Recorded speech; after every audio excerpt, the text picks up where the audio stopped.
महापालिकेच्या शिक्षण मंडळाचा कारभार अतिशय अजब पद्धतीने चालत आहे, अशा शब्दात राज्याचे उपमुख्यमंत्री अजित पवार यांनी शिक्षण मंडळाच्या कारभारावर टीका केली। महापालिकेच्या शिक्षण मंडळाच्या वतीने शिक्षण दिनाचे औचित्य साधून आदर्श शिक्षक पुरस्कार प्रदान कार्यक्रमाचे आयोजन करण्यात आले होते। त्यामध्ये सुमारे 128 शिक्षकांना पुरस्कार प्रदान करण्यात आले। तसेच सदस्यांनी विद्यार्थ्यांना सुविधा देताना काळ आणि वेळेचे भान राखले पाहिजे, असा कानमंत्रही अजित पवार यांनी यावेळी दिला।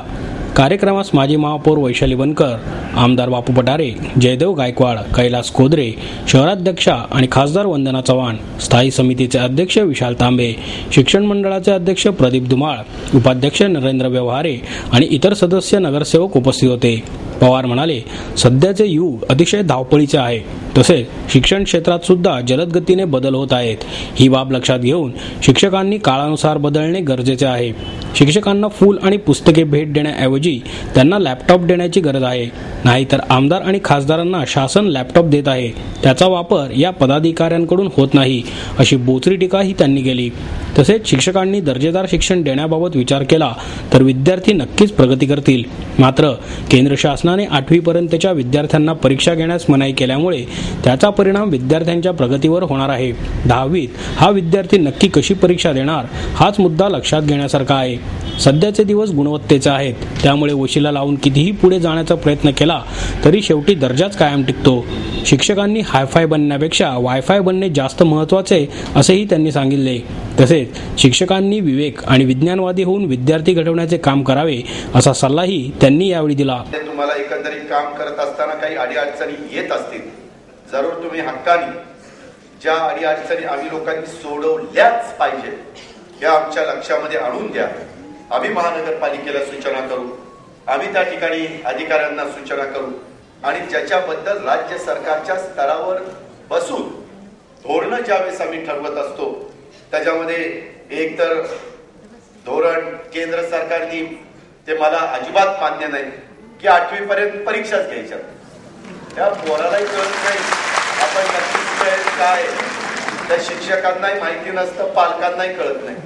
पूर्वी आमच्या लहानपणी तरी तिमाही जरा कचकला की 6 महिला जरा थोडा अभ्यास करावा लागायचा, 6 महिला थोडा बरा झाला की 9 महिला आणखीन, आणि मग समजायचं आता वार्षिक परीक्षा आली, आता आणखीन काम केलं पाहिजे, असं ते कळायचं। आता काहीच नाही, तो कसाही असू द्या, चांगला असला तरी वर घालायचाच आहे वरच्या वर्गात, आणि इकडं तिकडं सगळ्या गावचं विचारपूस करणारा असला तरी त्याला वरच्या वर्गात घालायचं।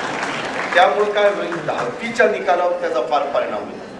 मी बऱ्याचदा मंत्रिमंडळामध्ये त्यावेळेस विलासराव देशमुख साहेब वगैरे सगळे होते, म्हणलं की केंद्राने कायदा केला, आपण त्याच्यात जरा दुरुस्ती करू, परंतु ते नाही आम्हाला दुरुस्त करता त्या ठिकाणी आलं।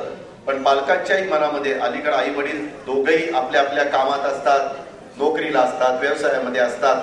पूर्वीच्या काळामध्ये एकत्र कुटुंब पद्धतीमध्ये आजी आजोबा तरी लक्ष द्यायचे किंवा चुलता चुलती तरी लक्ष द्यायचे, कुणी ना कुणी बघायचं, किंवा घरामध्ये मोठा खळबळा असायचा, एखादा नसला शाळेत गेलाय तर लगेच ती दुसरा साडी लावायचा, आज ही शाळेत दिसला नाही, कुठंतरी चकाट्या पेटवायला गेला होता।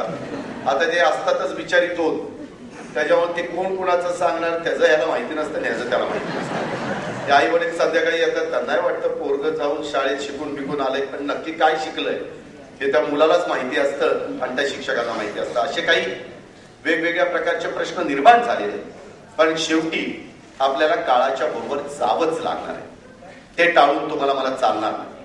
आणि म्हणून त्याच्यातनं हे सगळं चांगली जबाबदार अशी पुढची पिढी घडवण्याच्या करता आपण सगळेजण कसोशीनं त्या ठिकाणी प्रयत्न करूया।